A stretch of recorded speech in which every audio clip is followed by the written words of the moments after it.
What's your relationship with NSYNC? Oh my gosh. Tell me, did you find this somewhere? Like, how did you come up? I don't reveal my sources on this show.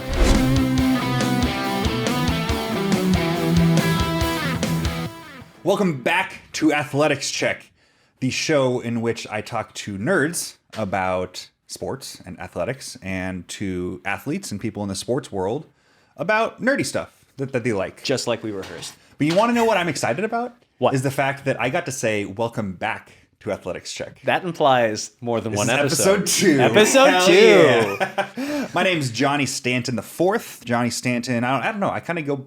I only when I started as a professional athlete did I start going by the fourth. And that's also a thing. I feel like I What? see it more I see it across all professional sports. Oh, but that it's athletes will kind of more of a trend in the recent even years. mid-career will be like, I'm the third. I didn't know that. You want to know what's wilder than that? What? Is when people decide mid-career that they're a senior now because they named their child after them and they're now the senior. It's like, well, we already know that you're the original. But to be clear, you are like the fourth though, right? I am You're John not, Richard Stanton IV. Pick that up right on. Yeah. Middle name even. Straight up. No, it has to follow the line. Yeah, I think the name my initial, or not my initials, but my suffix being the fourth has I've been able to claim that as kind of a branding thing with the Stanton IV that I designed for the logo. That's right. Shout out to Rick Esquivias for actually doing the graphic design for that logo. But yeah, I'm. It's just become. I only started like claiming that as part of my name really actively when I became an athlete. I still don't say it when I introduce myself. Sure. Like I don't introduce hey, I'm Johnny Stanton IV. Does that feel weird? If I were to do that, yeah, absolutely. Sure. Yeah. But I only started putting it on the back of my jersey when I didn't get to use the number 4 anymore. There's actually different reasons. So you couldn't be clever, so you had to be literal. Yes, exactly. And now it has completely nothing to do with being the fourth, why I wore number 4, but it's a whole story for another day. What I would prefer to talk about is the fact that we have Reid Sinnett. I have so many more questions about that. All right, fine. Tune in for episode 3 to get me. I do have one question. Yeah, okay. Who's Reid Sinnett? That's a good question. I'm sorry, Reid. I wasn't there. Reid will not be upset at you for asking that. Reid is one of my good buddies who I got to meet this last fall. Yeah. Reid is a quarterback, a professional football quarterback. I'm so sorry. If you've heard of it. Sorry, I don't. He has backed up for the likes of Tom Brady, for Joe Burrow, for a number of your favorite NFL quarterbacks. Currently, he is the quarterback for the UFL Brahmas. I think that's San Antonio. Is that the Rocks team? It's one of the Rocks teams. Yeah, because they're all the Rocks. They're all the Rocks. They're all his children. He's the Rocks kid. He's the Rocks He's son. Dwayne Johnson He's Dwayne the second. Johnson the third, actually. The third. Reid. I think so. That's so cool. Congrats, Dwayne. Yes. No. Reid is currently in the UFL in the hopes of coming back to the NFL. Sick. Super talented quarterback, but also a Southern California kid by way of the Midwest. Really, really good dude. I got to meet him this last fall in a group called the Pro Athlete Community, PAC.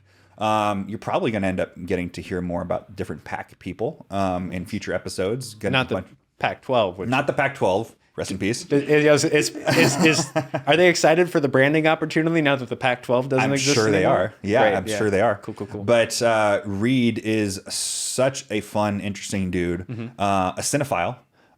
Usually when you say the word cinephile. It took me a second to remember what that was. I was like, what? He likes movies.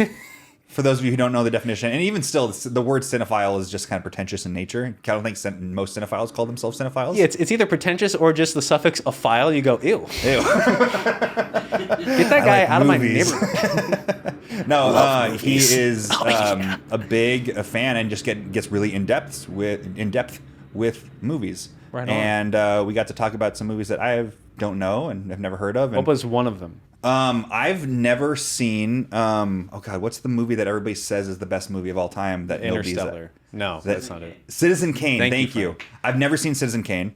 And Neither he, I had to ask him. You'll hear. I asked him what makes Citizen Kane the best movie of all time for a lot of people who can judge that sort of thing. Did he break down the analytics? He did break down. He Monday morning quarterbacked the Citizen Kane.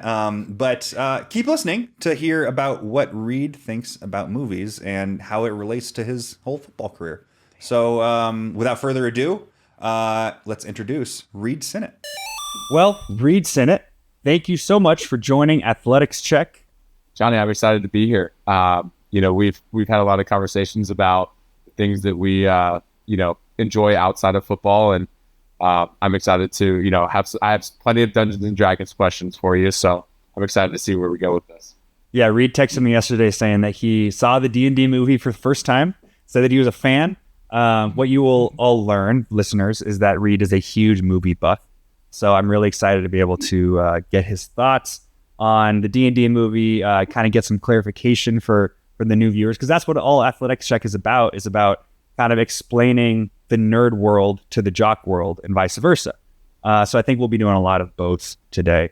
So first thing I want to ask you, Reid. Well, first off, Reid and I have gotten to know each other over the last month or so. We had the opportunity to be able to be part of a group called the Pro Athlete Community, where we met up for the first time in Florida. And we kind of just got to work on our post-football hopes and dreams. And I know that Reid got a lot out of it. I know I did too. Yeah. What's cool, I think, is that you and I are in a unique position of still trying to play and also trying to take advantage of what's going on off the field. So I think we're in definitely a unique situation. There's not very many people that I think deal with the uncertainty and maybe the weirdness of what our careers are right now. There was like 8 injuries over the weekend to quarterbacks, and I'm just like, what's happening? Am I going to a trial? Who did they pick up? Who didn't get picked up? Yeah, and I imagine your phone is got to be always near you. It is. And it seems to ring at the weirdest times, mostly when I decide to make plans, but that's a totally different thing. No, absolutely. Reid was most recently with the Bengals for a little bit this season, backing up Joe Burrow, Joe Cool over there. Well, first thing I want to ask you is, what's your ratio? I think all of us have this ratio of, it's a false dichotomy. It's something that I'm trying to push against, but I still think it's there. Your jock to nerd ratio. I feel like I'm pretty straight down the middle, 50-50, but I want to hear what you think that your jock to nerd ratio is. What's an interesting question? I definitely think that I'm more jock, but I'm definitely more nerd than the average jock, if that makes sense. So sure, 50-50 might be. You're here. Yeah, exactly. 50-50 might be tough for me to say. I'm probably like 70-30, but the things that I nerd out about, or the things that I have knowledge about, I definitely feel like I'm in that wheelhouse, if that makes sense. So it depends, on what we're talking about, but I definitely have a little bit of that nerd side to me. Absolutely. I mean, that's why you're here. My whole thing is that I get excited to hear people talk about what they're excited about. So the more that you can just get nerd out and get passionate about what we're talking about, the better. I see it the same way. Like when you talk to somebody that's passionate about something and they start to hit you with some things that maybe you didn't fully grasp, I think it makes things way more interesting. Like, the Star Wars universe or Marvel, like, they set it up and people loved it because when you were fully paying attention, you caught the details. You caught little things that casual fans didn't necessarily see.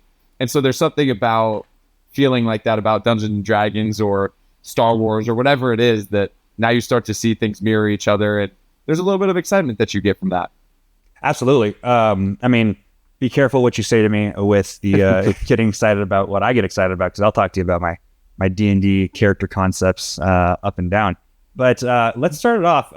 Tell me a little bit about real football. I know you use your TikTok a little bit to not only teach young quarterbacks, but also to talk about how into movies you are and kind of score some that you've seen. Tell me a little bit about real REEL football. I thought the name was pretty clever. Absolutely. I always seem to type it in wrong too.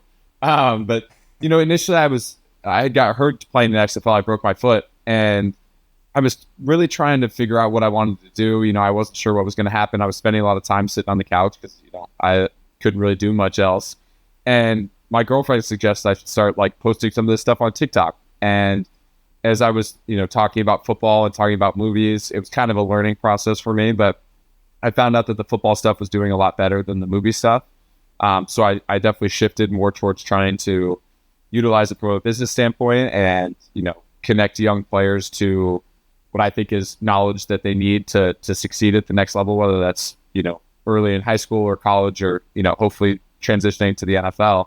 But I did for a time on Instagram where I was reviewing movies that I saw just because I wanted people to talk to about them, and I was shocked at how many people, even friends of mine that, loved movies more than I knew they did. Or, I would see a weird Wes Anderson movie in a tiny theater in Philly, and I'd post on my story and there'd be 5 people that are like, oh, I love this. Like nobody else that I knew saw it. So there's a little community when you start to have some of those conversations. I would imagine it's very similar with Dungeons and Dragons. Once you start to meet those people and have those conversations, it's cool that you now have a different group of people that you interact with versus what you get in a football locker, for sure. Yeah, getting full advantage of both sides of you, what you are on the field and what you are off the field, I think is really key to developing a great brand. I don't think that real football is absolutely anything that you should step away from. I'm always constantly learning how to best combine TTRPG, D&D, and football. And I've gone through like 100 different iterations. This is like the 93rd. We're hoping that Athletics Check podcast will kick off. But this is just it's so fun to be able to. I consider myself a little bit of a movie nerd, not nearly as much as you do. I took 4 years of film class in high school, where just learning how to like analyze it, but also learning a little bit of how to make it. So you're learning on the editing, you're learning on the pre-production, post-production, video side of things. It's all super base level, but it at least gave me a little bit of an intro and helped me to appreciate, the greats like the Casablancas, the Citizen Kanes, which I know that you talked about a little bit. Yeah. It's funny that you say that because I took video production in high school because my baseball coach was the instructor. And I knew that it wasn't going to be too challenging. And, but I ended up having so much fun doing it. And I hope that they're not still out there on YouTube. But my buddy Ben Poss and I were the daily news guys for our high school in Johnston. And every day we were putting something out. We were trying to make little skits. And Ben was much more creative and funny than I was. But, I did some of the little things about like what was happening with the schedule and the weather and stupid stuff like that. But we had so much fun just being on camera and making stupid videos.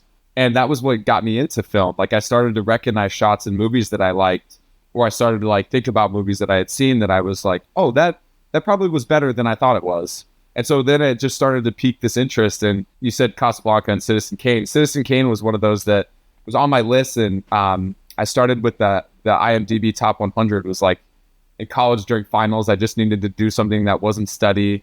So I was like, I'm going to look at these movies and pick one and watch it. And so, I think The Godfather is number 1 on that list. And so I watched a couple of these older movies and I was like, okay, this is cool. Like I'm enjoying this. And I didn't get to Casablanca until relatively recently. And it holds up. It's unbelievable. Like it really is one of the best movies ever. And, I think people get turned off by something that's from the 40s, 50s, 60s. And there's so many great movies because they're practical, like there's no big effects. It's great acting and it's simple. And, maybe there's some unique creative shots. And they're not 2.5 hours long. They're not 2.5 hours long. What's Casablanca, 90 minutes? It's a great love story. And like the ending works. It creates emotion in you. And like, that's what makes a great movie. And so what got you into the video production class? Were you just like, this is something that, I wanted to do? I think originally it was going into freshman year, having that first opportunity to be able to take an elective and knowing that video production was the most popular one. Mm-hmm. So it's like, well, I'll choose this one, on the off chance I get in. And I did. And I fell in love with it. I have a question for you. What is a single shot from a movie? It can be a TV show as well, because obviously we're in the golden age of television, or maybe just past it. Who knows? But what is a single shot that just lives rent free in your head? So I have 2 that right off the bat come to my head. So I got into the rating the movies. There was something about the score that works with my athletic brain. And so I have 2 movies. These 2 movies are 100 out of 100 for me. And we talked about that yesterday. Parasite and Portrait of a Lady on Fire. Mm-hmm. Both happen to be foreign films, but the first thing that you asked me pops in my head. So in Parasite, there's a scene. You've seen it, correct? I have. There's the scene where the mother's talking about the young son like sneaking down to eat cake, and he sees a ghost coming up from the pantry. Do you know what I'm talking about? Yeah. And there's the shot where it's just, it's symmetrical, it's beautiful, and it's terrifying because that guy's face just starts to barely get lit up, and then the kid faints and has a seizure, so they're worried about him. But that's the first inkling in that movie where you're kind of like, something really weird is happening that I don't necessarily quite understand what's going on. It's not a ghost, but they create that little bit of horror element, and the symmetry of it I think is beautiful. So that's one of my favorites. And then the final shot in Portrait of a Lady on Fire. It's a French love story. It's definitely not for everybody, but they have this. It's not Tarkovsky. It's I forget who the composer is, but the without spoiling it, one of the main characters has always loved music, and she's watching this performance, and the final shot is a wide angle, and it's the crescendo of the music, and all it's doing is like focusing in on her from across the balcony of this theater. And the emotion in her face where like from a distance, you're like, oh, she's paying attention. And you realize that she's welling up and she's crying because she's so moved by how beautiful this music is. And there's more to the plot that, I think makes it so much more impactful, but I'm not going to ruin the scene. So Portrait of a Lady on the Fire combination of the filmmaking and the acting is just incredible. Yeah. Yep. What do you have one that sticks out to you? In asking you, I had to start thinking about it. And the one that comes to mind isn't honestly a movie that I love, specifically because it upset me so much. It's a movie that I know that I can never see again, and that is Midsommar. However you pronounce it. That movie has a ton of shots that will just live rent-free in my head forever. The one of the opening shots just makes me upset every time I think about it. And without spoiling it, I don't know. It's the first 5 minutes of the movie. It's the shot of her parents dead. Yeah. Oh my goodness. It screwed me up so bad. And then the final shot of the movie, just like the opening and close, the bookmarks of that movie are just show me like, okay, I might not have enjoyed this movie, but I can absolutely understand what a masterpiece it is. Just the combination of Florence Pugh and like the set decoration and just the creepiness of it always being daylight out when so many other movies would set that in front of like a bonfire at night to have her face lit up. It just shows how much talent it took to be able to make that movie, and I will never see it again. I agree, and I have a funny story about Midsommar. So I love movies. Like in college, my fifth year, I had one class on Tuesday nights, and so Wednesday we'd have practice or whatever, and then I would go see a movie, and then I'd pick my roommate up from school. So like that was what I did. Is every Wednesday after practice, I'd just go see a movie. So I'm telling two of my buddies, Dalton Kincaid's one of them, who's now with the Buffalo Bills, who's a first rounder, and I'm like, hey, I'm gonna go see this A24. It's supposed to be a horror movie, but I'm not really sure when it's gonna be. It's called Midsommar. Do you guys want to go? Two of my buddies come, Dalton being one of them. And man, not knowing what you're getting into seeing that is rough. yeah.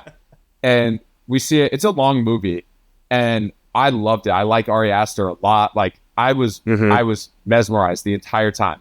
And we walk out, and my buddy told him, like, "What the fuck did we just watch? Like, why did you make me come to this? Like, what is this?" And I was like, I loved that movie. And they both were like, "I'm not coming to see a movie with you ever again." Like that was why would you do that to me? And I was like, I thought it was amazing, but they hated it. Like I said, like I said, you are so much more of a film. Not to like put a gate between me or you. Like you're so much more of a film nerd, but I still get that experience from like going to movies. I had the experience of going to while in college, going to like $5 movie night or using Movie Pass to be able to take advantage of the free movies that you get and choosing just the weirdest ones.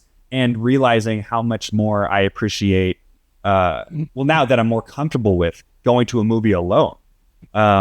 Just like if it's a movie like Midsommar or something that I'm like, I don't think that my girlfriend or wife or parents or sister or whatever would appreciate seeing this like I do, because I can appreciate a movie evoking an emotion with me, even if it's not joy or excitement or something like that. If it's upsetting, like that still is evoking a very intense emotion, which is just what a good movie does. I 100% agree with you. And so that's what I explain to people sometimes, where there's a cliffhanger at the end of a movie, or they go like, that movie made me feel awful. And I'm like, that's why it's great. Like when a movie elicits that emotion out of you, like that's what I think makes movie like makes movies special, you know, and like Casablanca is a great example. You know, it's 70 years old now and it still holds up because it elicits emotion out of you. But now, you know, my girlfriend Lana, it's funny, I'll buy tickets like on a Friday night, you know, like Killers of the Flower Moon is Martin Scorsese's movie. It comes out on Friday. And I'll literally buy 2 tickets and I'll give her up until the day of to be like, yeah, I don't really want to do this. And I'm like, cool, that's fine. I'll go by myself. And I'll sit in a packed full theater by myself and enjoy every second of it. And that was something in college that I got over pretty quick. But I still remember going to see some bad movie in San Diego by myself and being like, yeah, I don't know that I love this. And then eventually you start to enjoy it a little bit. And during COVID, there was nobody. So like there were certain places in Miami I would go to see movies during the week and there's not a single person in the theater. And it's like, this is awesome. I get to sit in front of a giant screen and enjoy the movie. There's nothing better than going to like a director's cut theater that like only plays like indie films or just like these not very well known movies that like, you know what, I've been hearing about this. I don't want to go to like a big theater and go to like their crappiest like screen to be able to see this. Let's go to the director's cut theater where there's going to be like just a handful of other people in the audience watching with me, but you can tell that they are the people who love it just as much as you do. Yep. And the most exciting thing is when that theater is packed, there's nothing better because those people are feeling it just on the same level as you. And it's really great feeling. Are there theaters? I mean, I remember being in Minnesota and it being like the middle of winter trying to figure out when I was with the Vikings, trying to figure out, okay, what's the movie theater that I want to go to? And I went through the same thing in Cleveland. You end up getting your favorites. You've been in 5 different cities. Have you found that theater like that you really fell in love with? Right when you said that, I knew exactly what I was going to say. So when I was in Philly, the AMC's, I like the AMC Stubs reward, whatever I do, like the $25 a month, and I'll see 4 movies a month. I think it's one of the best deals. But the AMC's in Philly, there's one downtown and it's always like kids running around. It's just hectic. And the one in Jersey is awful. I mean, I saw Spider-Man, the Far From Home or Homecoming, whatever, the one where they actually did the Spider-Man meme. That one I saw on like Christmas Eve and it was the worst audience I'd ever been around. Like crying babies, kids yelling. I was like, oh, I can't believe I'm here. But I found this place called the Ritz in Philly. It's an old town, an old city. And I would ride an Indigo bike across the city. It was literally on the same street as me, just across the city. And during the fall, when I got there, it was beautiful. Like I'm wearing a coat. It's crispy and cold outside. And I'd go and I remember watching The French Dispatch from Wes Anderson. That was the only place I could find it. Yeah. And I loved The French Dispatch. I had a great time. And the theater was super cool. Lana and I saw Banshees of Inisherin there. I don't know if you caught that one. Packed theater. And I remember going and being like, Lana, this is cool that this theater is full right now to see this, Irish film with Colin Farrell that's going to win an Oscar or 2. And it was cool. That was one of my favorite theaters. And old, like nobody under the age of 20, nobody under the age of 40 in that theater. They sold like popcorn and Bunch of Crunch and Coke, and that was it. There wasn't a lot of fluff to the theater. And that's all you need. Yeah, exactly. That's what I'm saying. That's my go-to theater order right there. Would you have a go-to theater order? A lot of times I just try to drink water. Like I think that's the athlete, and I see him so often. Yeah, that's why you're in the position you are. Yeah, but I see him so often too that like I take a water bottle in, or I like sparkling water, so maybe I'll take like a big San Pellegrino. And a lot of times they don't say anything because I'm like, if you had this here, I would pay for it, but you don't have it here, so but I'm mostly a water, and then on a Friday night I'll probably get some popcorn, but nothing too crazy at the theater. I try to see what I can get away with. So I went to a Regal theater last year to see the new Batman movie. Yes. And I remember I was cooking dinner with my brother-in-law, my now brother-in-law, and we realized that we were running late. It wasn't going to be done until like 10 minutes before the movie started. We're going to have trailers. We got to rush over to the theater. We're like, let's just stick it in Tupperware and see if we can eat our like chicken pot pie in the theater. And they let us through. We kind of just like hid it behind us going through the tickets. Look, I know that makes us bad moviegoers and you judging me for that right now, but it was a nice experience of eating like mashed potatoes and gravy or whatever in the theater with my brother-in-law. That's crazy. That's a crazy move. I've seen people pull out like a full burrito in San Diego, and I'm like, you can't do that here. Like now I smell your, whatever your you Mexican can do it as long burrito. as they tell you can't. Yeah. Yeah. Right. So, did you like the Batman?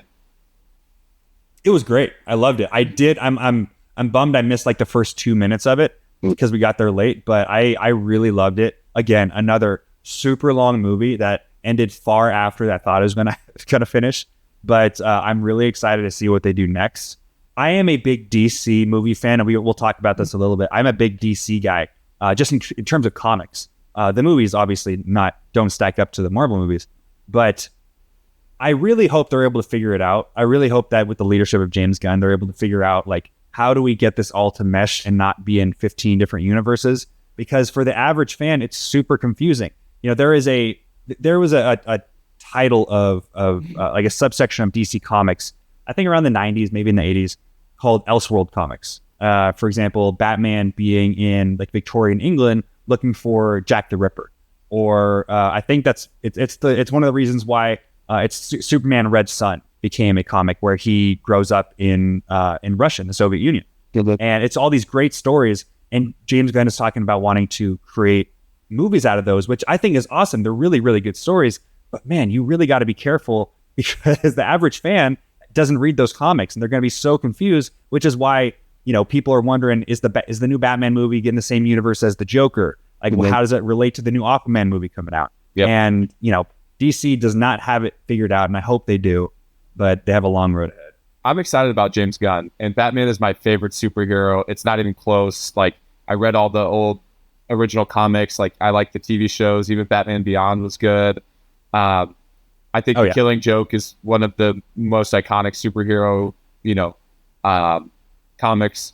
But I loved when Robert Pattinson got, he got attached to the, I think it's Matt Reeves is the director. I might be wrong on that. But when he got attached to the project, I was pumped. And I had a couple friends being like, Robert Pattinson from Twilight? And I'm like, yes, but he's also in The Lighthouse and Good Time, and like he's in The King with Timothy Chalamet. I'm like, he's an unreal actor, and it's going to be awesome to kind of see a little bit of a different take on Batman. And so I think The Dark Knight and The Dark Knight Rises, like that trilogy, and Christopher Nolan it's undeniable. Like they really are. Right. But I'm like, those are three movies that actually got me into movies. I think those are the first like DVDs that I was like, they were precious to me. And but I still now. I hate on The Dark Knight a little bit because people love it so much. It's such a lame take by me. Yeah, no, it is. It's right up there with like Fight Club, or it's like it's the movies that are like, okay, they're really critically acclaimed, but they're the kind of movie that ends up as a poster on like a frat dude's wall. Exactly. You know, like Wolf of Wall. So pushing, like you're missing the point. You're missing what he's really saying there. Like if you're idolizing Jordan Belfort, you're missing it. But exactly. The Batman with Robert Pattinson, I loved, and I've rewatched a few times where I'm like, oh, I kind of want to just watch something that I've seen. I don't want to overthink it too much. I don't want to, cry myself to sleep tonight watching something crazy. I'm like, the Batman is awesome, and I'm excited to see where they go with it. So I'm glad that you enjoyed it too. Oh, absolutely. One of my favorite things is the fact that the whole idea of Batman is not the whole idea, but one of the ideas of Bruce Wayne is not knowing that Bruce Wayne, this billionaire, this businessman, this sometimes playboy, depending on what iteration you're in, is also fighting crime as a masked vigilante. Mm-hmm. And there's no one better really to show that than Robert Pattinson, because like, oh wait, Robert Pattinson from Twilight, like he's not Batman. It's like, yeah, he'd probably say the same thing about Bruce Wayne, Yeah. And I love that that's a great point. He was kind of like angsty about losing his parents, and he's like, how can I make this right? And he definitely couldn't, but he was brooding and sad and like depressed, and it was awesome. The first time he like came out of the dark with that first fight with all the thugs or whatever, and the preface and how they set it up, I thought was awesome. So kudos to Matt Reeves, and I love the Batman. We'll move a little bit from this. The worlds of sports and nerddom, like they can cross over all the time. I mean, what is fantasy football but nerdy sports? But one of the things that I think that keeps people from moving from one to the other is the terminology. There's a ton of terminology in sports. Obviously, people don't know what football is because how do you know what a first down is, what a safety is? There's two different kinds of safeties. And same thing, a similar thing with sports and with movies and cinema. It can be it can be unapproachable. at times, what a lot of people consider being the best movie ever is something that most people haven't seen. Mm-hmm. So in that, I want to ask you, how can you explain what makes, I think pretty unanimously, the best movie of all time, Citizen Kane, a movie that I actually have not personally seen? What makes it the best movie of all time, but explain it in a way that a sports fan could understand? Okay, so I think I'll give you a second. Yeah. I think Citizen Kane is one of the best movies of all time. But I also think that there's something classic about it that, like, it's been referenced and people understand what Citizen Kane did at the time and some things like that. I'm trying to think of a sports analogy for it, though. I didn't give you an easy question. I know that. No, it's a good question, though. I think it's kind of like the blocking and tackling of film, you know? Like, it's one of those things that set a precedent for how people could shoot things. Like, one of the more iconic shots is they're moving across like a bar, and they're just kind of like moving. Oh, yes. And yeah. But practically, all they're doing is having those people sit together, and then those tables are pulling apart. And so it looks like the camera's moving through the tables, but all they're doing is something very practical. They just were moving the tables and splitting them in half and letting the camera stay on the same track. And so I think there's some things like that that are very simple and, you know, not overly complex, but when you see it on TV, sometimes you're like, oh, that was sweet. And I think the comparison for football would be, it's the blocking and tackling, you know, like, why can't we run the ball? Like, oh my gosh, they're getting basics, 8 yards of play. And it's like, they're running tight zone that they teach you when you're 8 years old. He's just doing it really, really well. And so I think Citizen Kane could be that. I don't know if that's a decent enough analogy, but I kind of like that one. I really like that. I like just like, they're the ones who set up the fundamentals for movie making. Another thing, as you started talking about that, was something I thought about. It's almost like Citizen Kane, I believe, again, coming from somebody who hasn't seen it, who's just speaking out his ass, is that they ended up, it changed the game. It changed the way that movies were made, much in the way that the forward pass changed the way that football was played. So like just the invention of the forward pass is, I feel like, would you say the same thing? Yeah, that's similar. And I guess now you go from Citizen Kane to Marvel movies and Avatar being the top grossing movies of all time, and you go, how do we get here? Like the spread offense. And then you watch Army and Navy, clips of them throwing the ball forward with two hands and like somebody batting it down, and you're like, do they even have hand-eye coordination? And now you see Patrick Mahomes literally throwing no-look passes and, running and throwing on the run and doing crazy stuff, like literally falling to the ground and completing passes. So it's crazy how far it's come. And I think it's cool to see modern day football and movies that do the basics really well. The 49ers are doing some cool things and they're creative on offense. But like the Philadelphia Eagles' best play is, they call it Tiger and Phil whip. It's just tight zone. It's like, our guys are better than your guys. We're going to maul you. Jason Kelsey, gets off on the snap count and he knows the angles and everything. And that's just why they're good. And I think it's cool to see some of those parallels. This episode is brought to you by Hero Forge Custom Miniatures. Hero Forge is a free-to-use online character design application that basically means if you want to play a TTRPG and you want to have a 3D printed miniature of your character, Hero Forge is the place to go. You can print them at home, you can print them there, and they will ship them to you. They are always incredibly crafted and designed, and the print process is so exact. It's really impressive. Every time I get to see one of these miniatures, their character design and customization is second to none. You get to 3D model your mini right there on screen, and you can see it as it real time. Updates to any kind of customization you want. Their facial customization is super impressive.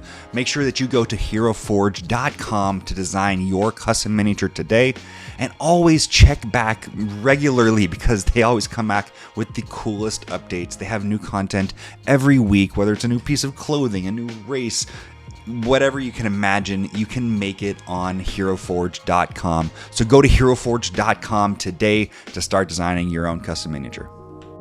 What's up, guys? I just want to let you know about a super cool project that I'm working on called Sync. It's a brand new 5th edition module that's being kickstarted this September.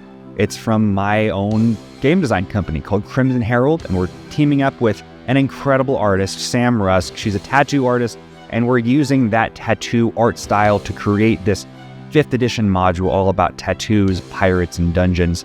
We're really excited about it. If you like tattoo art, if you like pirates, if you like D&D in general, we think you're going to really, really enjoy this. Go to synkrpg.com. That's SINKRPG.com to sign up for the newsletter. It's the best way for us to keep in touch with you and to let you know about all of the events that we're doing this summer, like Free RPG Day, like San Diego Comic-Con, like Gen Con, and finally leading up into the campaign in September. Please join us at synkrpg.com to be part of the crew. We'll move away from the movies. We'll come back, don't worry. Okay. But one thing I wanted to talk to you about is you played backup for some of the best quarterbacks of all time, really. I mean, specifically, you were with Brady during your rookie season. I want to know, between Brady, Fitzpatrick, Jalen Hurts, Joe Burrow, you were in the quarterback room with these guys. Everybody knows, especially as a football player, as somebody who's been in these rooms, not just the offensive, meeting room where you're installing plays, but the quarterback room specifically gets a little silly at times. Like you'll get into conversations. I remember looking at an article earlier this year in training camp where Minnesota was doing the Immaculate Squares every day, where they were trying to. If you don't know what it is, listeners, you're trying to figure out like a no-name player that fits the categories in this 3x3 square, where it's somebody who played on the Vikings and somebody who played on the Eagles, and you're trying to think of somebody who did not played on both those teams, but not a lot of people know. Jalen Rick. And it's a bunch of. There you go. So that's just an example of like the stuff that you guys get up to in quarterback rooms, but it's just also an example of the way that quarterbacks are nerdy in a very specific way. I wanted to hear from you, like the guys like Tom Brady, the guys like Jalen Hurts, guys like Joe Burrow. What made them nerdy in your time around them? What did you see besides just like being incredibly smart about the X's and O's? What did they get nerdy about?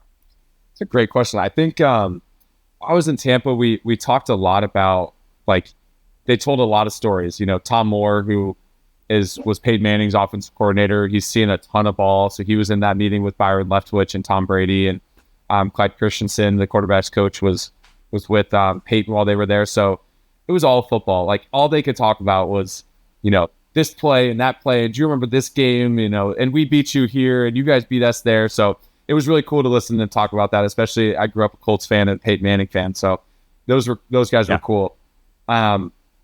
Fitzy is one of the smartest people I've ever been around. And so, like, he would Harvard grad. Harvard grad. Nobody knows. But he just is, he was intellectual, and like we would be chit-chatting or whatever, and he'd talk about the book he was reading. And, I remember him like not really paying attention during a Zoom meeting, and Chan Gailey being like, Fitzy, what are you doing? And he like flashed up Barack Obama's memoir, and he's like reading instead of listening during the meeting. So things like that, where you're only like, Fitzy can get away with that for sure. And Chan was talking to Tua about something that was pretty basic that you're teaching a rookie, and I was paying attention because I was also a rookie. But Fitzy's like, I've heard this, I don't need this. Fitzy had some good stories about who his buddies at Harvard were, and them doing nerdy stuff. He had somebody that I can imagine. There's a picture of him in a marching band outfit for some reason. He was holding a tuba or something. And I don't remember the backstory on why he was dressed like that, but somebody made Christmas cards when he was a rookie on his behalf that said like, season's greetings from the Fitzpatrick family. And it was Fitzy in his Harvard tuba outfit. And, Fitzy, I don't remember who we said did it, but he had no idea. And now there's just like popping up everywhere. And people are being like, hey, thanks for the greetings card and stuff. And he's like, what are you talking about? And what a great prank. Yes. And so harmless. You know what I mean? Like it was good. It was good. Jalen was quiet. Gardner Minshew loves like classic rock and some of those things. Like Gardner is a goofy dude. I've been around him a little bit. He loves just like broing down, but also just being like as silly as possible. Gardner's so unique, and like I take myself probably too seriously, but he just is himself all the time. And, he's ultra competitive. So, whether we're playing Mario Kart or ping pong or whatever, like it was always a battle. And, I don't mind. I hate to lose, but especially like, I just want to play that stuff. Like, I just want to compete. And, if it didn't go his way, he was not as fun to be around after that. And that just is like, it's perfectly Gardner. He picked up figuring out how to play the guitar. He was like painting and doing some art stuff. Okay, so here's Gardner Minshew. I get there and I'd only been there for a couple weeks. And he flips his iPad around and he's like, check this out. And I'm like, what am I looking at? He's like, I just bought this. And I'm like, what are you talking about? He found a prison transport bus on govdeals.gov or govdeals.net, whatever it was. And he bought the van, and he and his dad spent the offseason fixing it up. Oh, I heard about this. Yeah. Spent OTAs in the van. And so like Thursday afternoon or Friday, whenever we would get done lifting or whatever, he would go hike or he'd go somewhere in the Northeast and just like take his bus. And that's what he was doing. But I mean, he seemed to just love it. So yeah. No, you gotta love the guys who are no, I'm not like that either. You gotta love the guys who are just simple in like the most complex ways. Guys like that who it doesn't take a lot to make them happy, but they bounce around between the things that make them happy so much that it just makes them so complex and unique. Yeah, no, Gardner is absolutely a character. Anything from Joe Burrow. I've been around him a little bit, but he's just like, he's Joe Chill, he's Joe Cool. What do you remember from being around Joe? I mean, it's funny that I hate that this is the descriptor I'm going to use, but right when I got there, he's just cool. Like he's thoughtful when he speaks. Our first interaction, I had played my best game of my career while I was playing against Cincy while I was in Miami, and he remembered that and said what's up and was very like respectful to me right away. He loves clothes, so like obviously when you sign a contract like that, you can splurge a little bit at times, and he would show up sometimes. I'd be like, dude, where'd you get that, or why'd you decide that? He's just like, Kid Cudi gave it to him or something. Well, sometimes he's got stories like that, but he's like, I just like colors. And I'm like, yeah, Joe, well, I know that you were aware that once. I'm an XL and a size 13. I'll send you my address. When you're tired of this stuff, I'll take it off your hands, and I promise it'll have a good home. But he wore this awesome like Dolce and Gabbana like zip up jacket that had a ton of crazy patterns and colors on it, and like it had Dolce and Gabbana on it, and you could tell that it was that, but it wasn't. He wasn't flashing a brand name. Sure. It was a cool jacket, and I was like, and that's pretty cool that you're just rolling up to Thursday practice dressed like that. You know what I mean? And he's not going to wear it twice. No, I've been around. I was with OBJ in Cleveland, and he had and there's a whole story behind this. We won't get too much into it, but he had before he left, he had a closet sale where I just wanted to go because I'm a lot bigger than OBJ. I didn't expect to get any clothes from him. I did, but I just wanted to see his closet, see his home, and I went into his closet, and it's like the size of like a good size apartment in there. It's a crazy collection of clothes, and that's like his backup closet. That's in his basement where he just keeps the stuff he doesn't wear. So yeah, he's on that same kind of level where it's like they just get thrown clothes that they don't know what to do with from designer brands. And yeah, it's I'm sure it takes a lot of management to take care of all of it. What's fun? I love fashion and men's clothes and all of that stuff. And so like if I had that kind of money, that's exactly what I would be doing. And sure, like I think the whole pregame outfit and stuff is kind of a fun thing that I'm glad that it seems like people have embraced. Like everybody you see guys in their pads and how they're dressed. Everybody wears team issued stuff around the NFL. Like nobody shows up and is wearing really crazy stuff, especially during training camp and things like that. It just doesn't make sense. And then, you roll up to a game or you're on the road or, you see guys kind of show a little bit of their personality or, they've got a watch that has a story. To really show out. Yeah. They've got a watch that has a story or they really like a jacket or stuff like that. I think it's cool. So I'm a fan. Yeah. Speaking of watches, I saw on I believe it was either your Twitter or Instagram, you got a custom watch made from Novo Watches. Is that right? I did. So my watch collection started when I was in Tampa. Tom Brady has a deal with IWC. It's a Swiss company, I believe, but they make beautiful watches. And he said that he kind of had milestones throughout his career where he would like hit something and hit a record or something and buy himself a gift and things like that. And so I started to kind of do that for myself where I was like, when I hit this earnings or I do this or I get a game check, this is what I'm going to do. And I kind of asked him, what he recommended. And he told me about this IWC Pilot's Watch. That's a chronograph and all the story behind it, all this stuff. And I went, when I got picked up in Miami, I backed up Fitzy. We went to New York. And when I got back to Miami, I went with my buddies and I went to the IWC store and I bought the watch that Tom recommended. So we kind of had this back and forth for a little bit. That's a cool story about the IWC watch. And so I've tried to buy one after every season and try to have it represent something about that year. So that's kind of been a fun tradition. And then I got the Novo watch. That guy approached me and we kind of had a conversation about what I wanted to add to my watch collection and what I wanted from it. And so he kind of made me a little bit more of a casual watch, and it's very simple, but it's really cool and well made. I'm glad that he reached out to me, and I think it's kind of cool to have a one of a kind piece. You know what I mean? So my dad got me a Baume & Mercier watch when I was born that he kept until I graduated from college, which is cool.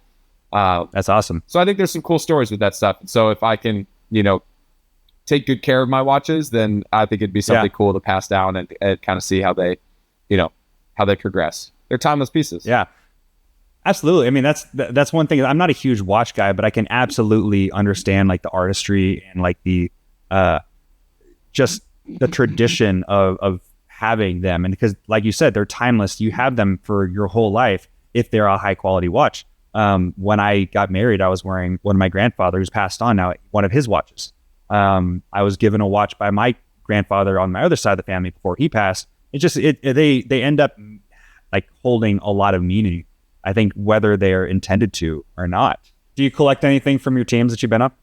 I try to. I've kept jerseys. I think when I'm done playing, I'd like to have a helmet or two. But I think the thing that I want to keep is all the apparel. I just like want to have it someday. Like it'll be retro at some point. You know what I mean? And so like to have my kids or something, be able to go through it and be like, I have some Bengals shorts from 2023 and like they're just around. So there's something to me that is appealing about that. My dad played basketball at Kansas and he kept a couple things from that, but those were some of my favorite like pieces of clothing that I had in high school is my dad's, crew neck sweatshirt that he had while he played at KU. You know what I mean? So I'd like to hang on to some of it, but jerseys are what I have. They're all in storage though. That's the thing. None of it's on display. Yeah. So do you have anything that you kept? That's definitely how I felt. I have, when I broke my ankle with the Vikings, I was able to keep my helmet and uniform from that game, or at least my jersey. I'm not sure if I got the whole uniform. But they usually make you charge for the helmet, but I think they just felt bad for me after breaking my ankle.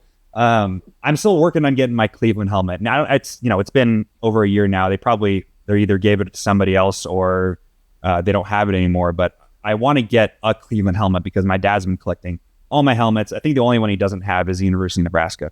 But like you said, all my like apparel stuff is in storage, and it's not specifically because obviously there's a lot of it and it's hard to just keep it, but there's also a little bit of like a hard feeling. Like I don't want to be looking at like a Browns shirt in my closet and like not wearing it because I'm a little bit bitter about not being on the team anymore. Okay.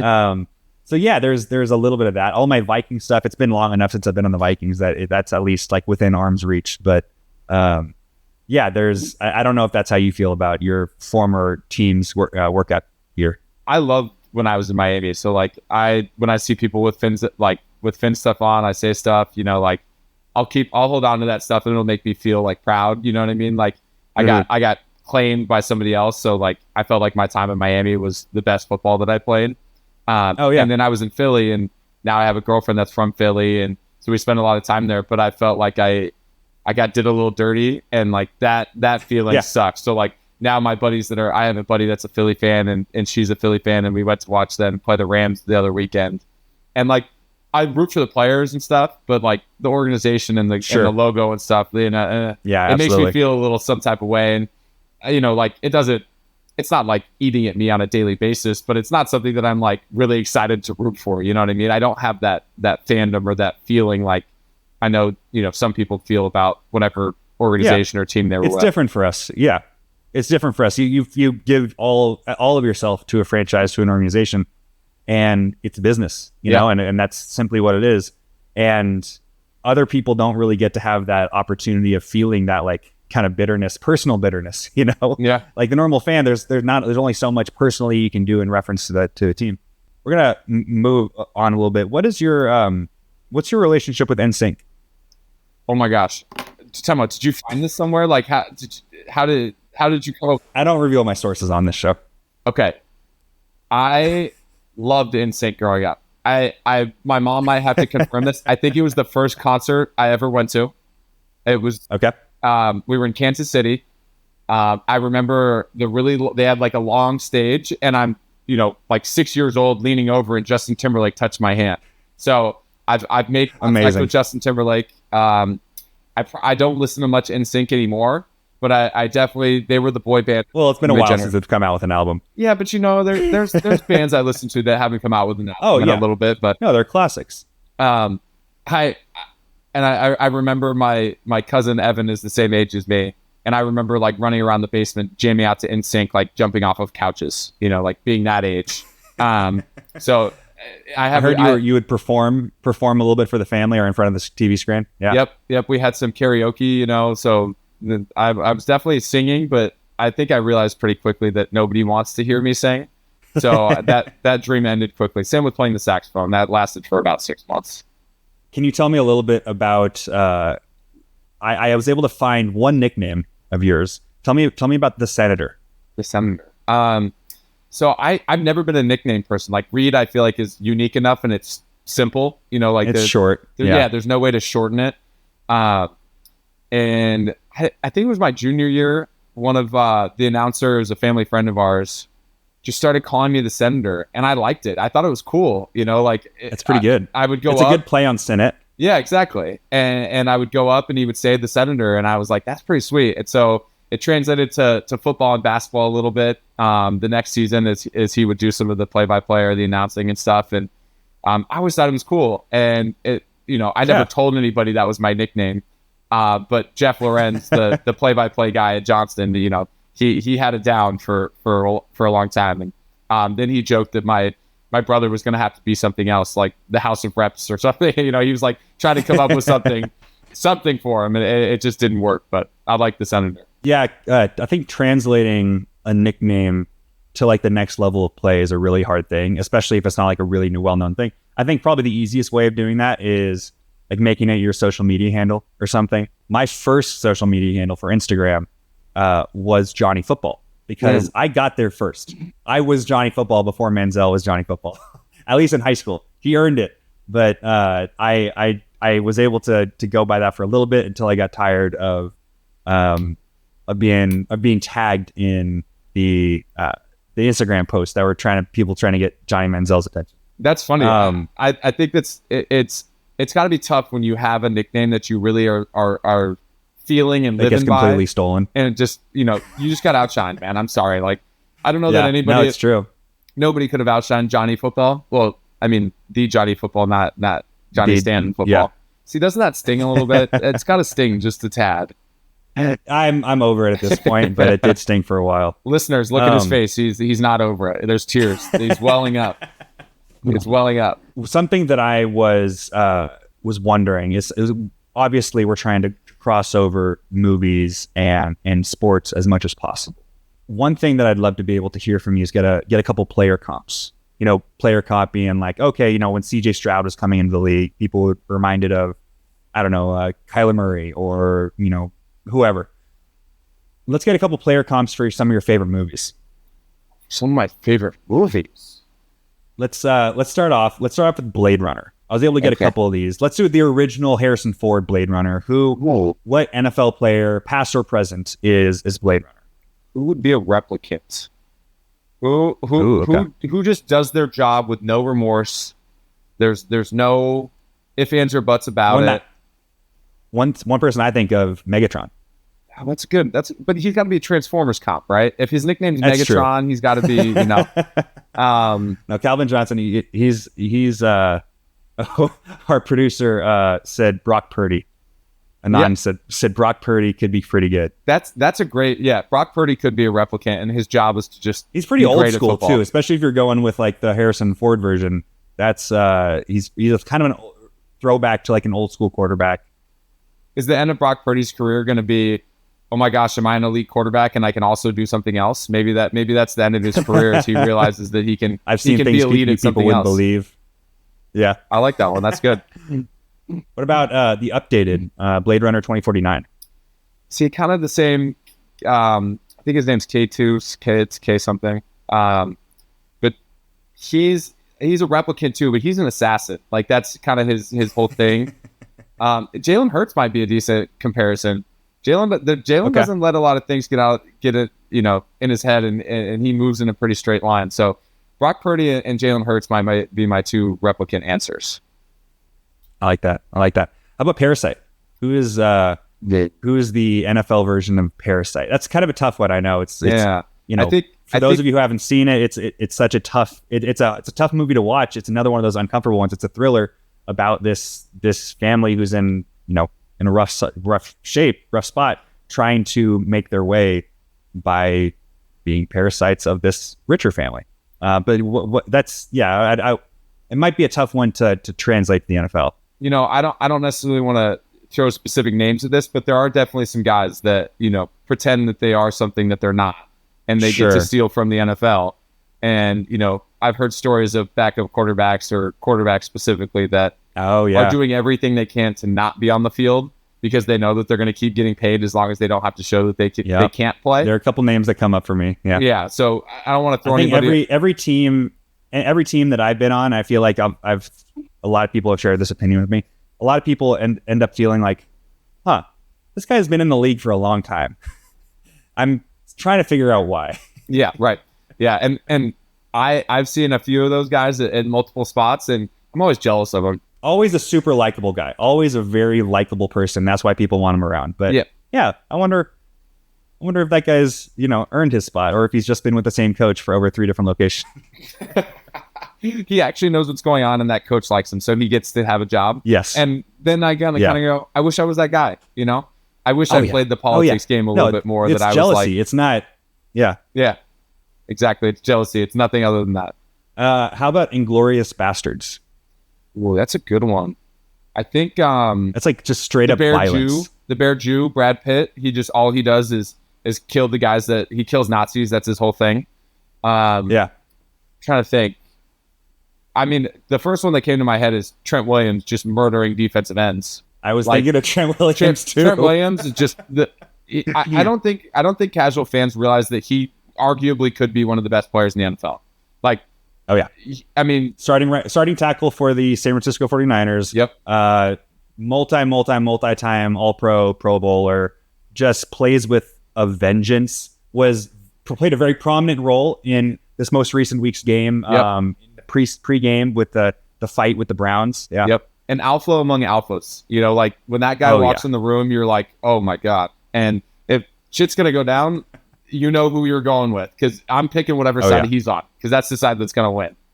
The other one might be like Lane Johnson's kind of like that too. And I was thinking about defensive players, being able to beat offensive linemen, but Lane and Trent Williams might be two of the freakiest people I've ever seen in person. How about The Departed? See, this is where we get tough again, because they're rats. They're liars. Yeah, that's true. I mean, let's do it this way. Who's a guy? I'm picking this list from your top movies of all time. Yeah. I'm not trying to set you up to throw you under the bus or anything like that. I got you. I think the guy we got to think about is somebody who masquerades as a bad guy but is really a good guy. You know what I mean? Okay. So who comes off like they're big and tough, but probably behind the scenes is actually a really, really good dude. Actually, I got a good one. Mike Evans. Let's hear it. Mike Evans on the field. Okay. Mike Evans on the field sometimes is like gotten in fights or he throws punches, and I think I would imagine that there's casual fans probably from around where I'm from that think he's a punk, but he's like the best person on the planet. Like, he had a really tough, like a really, really awful story growing up. And I mean, not that it's obviously impactful on who he is now. It doesn't necessarily define him of who he is, but he's an unbelievable person. Like, kind, lighthearted, fun to be around. Like, he would stand next to me and chit chat with me while I was in training camp as a rookie. And that's the coolest feeling, is when like a vet starts a conversation with you as a rookie. Yep. There's no better feeling. This is a good one. He came up to me and we're sitting. He was out for the day, kind of had a vet day. I think he was just tight, and we're kind of chit chatting or whatever. And he's like, "How many points do you think you could score on a varsity basketball game right now?" And I'm like, "It's a good question. It's a good question. I'm definitely better than I was in high school." He's like, "I think I could get 50 a night." You probably could, dude. Like, Yeah. I was thinking I could get 10 and 10. You know what I mean? Like, maybe I could get a dunk here and there. Mike Evans would probably average 50 in a varsity high school basketball game right now. But we talked about that for like 20 minutes. You know, I probably shouldn't have been paying attention to what we were doing, but I knew I wasn't going in there. They were like, "Do not put the rookie in the quarterback." I think what a lot of people don't understand is that, like, you know, practice is broken up between offensive periods and defensive periods. And as a practice squad player myself, I was only looking for the defensive periods. Offensive periods, I could kind of just relax. But yeah, I'm not sure when I would have been on the sideline at the same time as Mike Evans, unless there's like a special teams period or something. How about any players that you can compare to movies? I think for me, the first one that comes up, it's an easy one. Myles Garrett is Jurassic Park. You know, it's his favorite movie of all time, and he's nothing if not a monster, a dinosaur. I think. What about you? The first one that came to my head is Aaron Donald is the Terminator. You know, like, you just can't kill him. Yeah. He's always there. You know, like, he tracks down plays sometimes where, like, you're watching on tape and you, like, see a D lineman make a play down the field and you're like, how did he get there? And you watch the clip and he gets double teamed and he gets off a double team. He goes all the way around. Yeah. And then he's full sprinting and he, like, makes a really hard collision on somebody, like, 20 yards down the field. And you're like, that's relentless. Like, there's so many dudes that...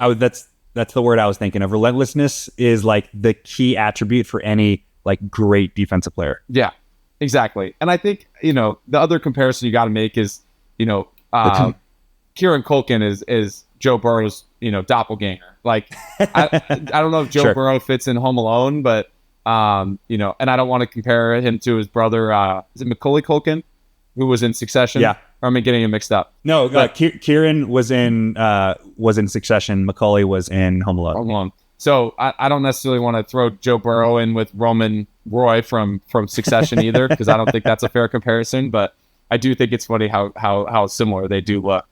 Yeah, no, I think that Joe would probably fit in Royco a little bit more seamlessly and like a little bit like more smoothly. You know, like the Roy siblings are always screwing things up. I think Joe probably knows how to keep everything handled. Yeah. This has been an awesome opportunity to be able to talk and really dive in deep with you, Reid. I think before we move on, just based on everything that we talked about today, how much we dove into your nerd side, would you update your nerd to jock ratio? You know, you said you were 70% jock, 30% nerd before. Would you update that at all based on what we were able to, you know, uncover? I think I'm sticking with it. You know, like you talking about how much you like those comics and Superman, the Red Sun and stuff. I'm like, I've heard of those, but you know, I'm not familiar. I know we've talked for a while. Can I hit you with some of my Dungeons and Dragons questions, and maybe you can? Oh, yes, of course. Cut out some of my my ramblings, because so my exposure to Dungeons and Dragons is I love Pardon My Take. You know, I think Big Cat and PFT are great, and they have Tim Woods on, and they do Dungeons and Dragons. I connected episodes. with Tim a little bit, yeah, and they're awesome. They're very entertaining. I think those guys are not playing it how you probably would imagine. And then I watched. There's no wrong way to play D&D. Okay, that's what I think is cool about it. And then I watched the Dungeons and Dragons movie, and so like I think Dungeons and Dragons is very much up my alley from a creative standpoint and a nerd side. So I've expressed this to you. I would love to, you know, I would go on a campaign. We'll get you a table. I would love to be on a campaign with you at some point, just because I think it's fun. Hell yeah. So here are my questions from my limited exposure to Dungeons and Dragons from, you know, the movie as well as the couple episodes I've seen. So sure. Right off the bat, are there like legendary items or monsters or like things like that people like yourself have definitely gone on campaigns to try to capture those things? And then my follow-up with that is like, how long can a campaign be? Like, could you have a super long campaign thought out and be like, we're going to go get this legendary item because we need it to complete this part of the mission, and we need to go get this legendary weapon because it's doing this part of the mission? Like, is that something that happens? So as a movie fan, you're familiar with the term MacGuffin, correct? Yes. Yes. That's all it is. A MacGuffin is an incredible storytelling technique that forces people to do one thing to be able to solve X, or to get something to be able to solve X. Yes, there are several MacGuffins within Dungeons and Dragons, the game, that it's all up to the story that you're telling or playing in or going off of from a module. And yeah, there's so many stories that, like, you cannot beat Strahd, the legendary vampire, until you get certain items or destroy certain things. So yeah, they're totally legendary items. There are actually tiers of magic items in Dungeons and Dragons. It goes from uncommon to rare to very rare to legendary, and then there are some artifacts, which are like, that is something that the gods made, you know. And the careful thing though is something that Dungeons and Dragons movie did a great job of, is showing just how dangerous it can be to giving your low level party or like a mid level party a legendary item that they can just abuse in every different situation. Like the hither thither staff, if you remember that from the movie, like they could just teleport places anywhere that they could see, and they used it to solve like 5 different problems in the movie. That's something that absolutely happens in D&D, and it's the hardest thing as a dungeon master to, like, okay, how do I nerf this? How do I get this out of their hands? Like that's something that is always an issue for dungeon masters. And yeah, there is a lot of there's a ton of magic items that you could end up like using as a MacGuffin in your campaign. The tough part is using them, that like the mechanical, there's so much mechanical stuff within the D&D magic items that you can use as a player. And if it doesn't show up until the very end of the game, you don't really get to use it unless you're like using it in the final fight. But yeah, I could talk about that for hours. I know, I love it. So my other question is, if I'm trying to get to your level of being a dungeon master and things like that, are there campaigns that everyone does at some point? Like if you're really, really into Dungeons and Dragons, there's a specific campaign that like everyone does. Yeah, there definitely are. I started off with the starter set, which for 5th edition, which is the modern version of Dungeons and Dragons, is called Dragon of Icespire Peak. It's actually been updated recently, but back in 2020, when I started my game that I run for my wife and her brothers, we played Dragon of Icespire Peak, and that is a super, super popular one that allows you to branch off into whatever you want to do. The most popular one is the Curse of Strahd. Like I said, Strahd is a legendary vampire. You end up in this like area of the Shadowfell, which is kind of like the land of the dead. That's called Barovia, and it's basically just a classic vampire story. Strahd is like this incredibly powerful vampire that won't die unless you kill him in a very specific way. And even if you were able to like get him in front of you, he's probably going to kill you or make you his plaything anyway. So that's probably the most popular D&D story, is the Curse of Strahd. I've only ever played in it once, and I've never gotten to run it. So there's a lot of homework that you need to do. Any campaign is forces you to do a lot of homework, a lot of reading, a lot of prep, a lot of writing. But it's always worth it.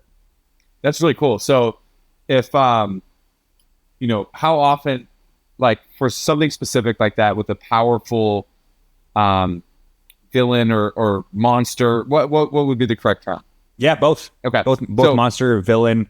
Yeah. How often do people go on a quest like that or a campaign like that and lose? You know what I mean? Like if you're totally ill-prepared, like does the dungeon master try to give you an opportunity to win? Or are they like, no, you hit him with everything you got and you didn't do anything because you didn't have this thing? Yeah.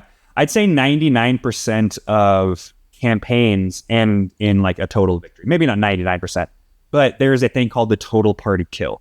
If you're in a fight or if you're in any kind of situation and every party member at the same time dies or goes down, being saved from death is something that's very easy in Dungeons & Dragons. There's a bunch of spells or ways to get somebody back up. When everybody dies, there's no one really to bring them back. So that's how most campaigns will end prematurely.